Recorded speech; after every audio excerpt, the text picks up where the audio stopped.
live in Washington with more. Jim? Hello, Megan. Well, a drop in the unemployment rate is always good economic news, but people across the political spectrum say it isn't as good as it looks. Listen. I almost feel like I'm in a Charles Dickens novel. It's the best of times, it's the worst of times. As bad as the unemployment rate has been, the actual job situation in the country has been worse than that because of these ways that they don't get measured.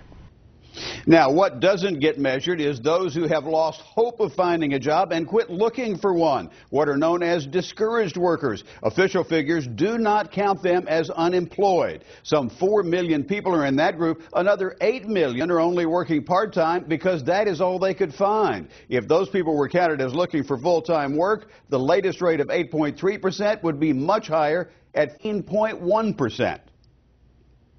That number is really almost double the official unemployment rate, and that sort of gives you a much better, a much more realistic picture of, the labor market.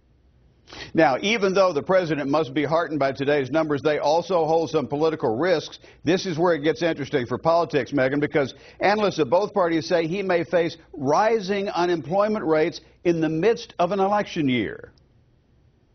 As an economy improves, sometimes the unemployment rate can actually go back up as some of those discouraged workers come out and say, hey, if there's jobs, I'm gonna start looking for.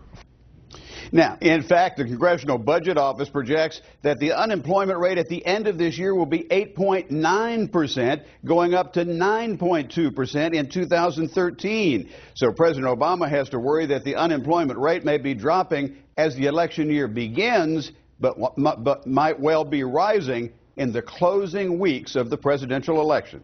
Megan? Jim, thank you. Yes, ma'am. Well, also on the economy, we're tracking a new cash crunch in the golden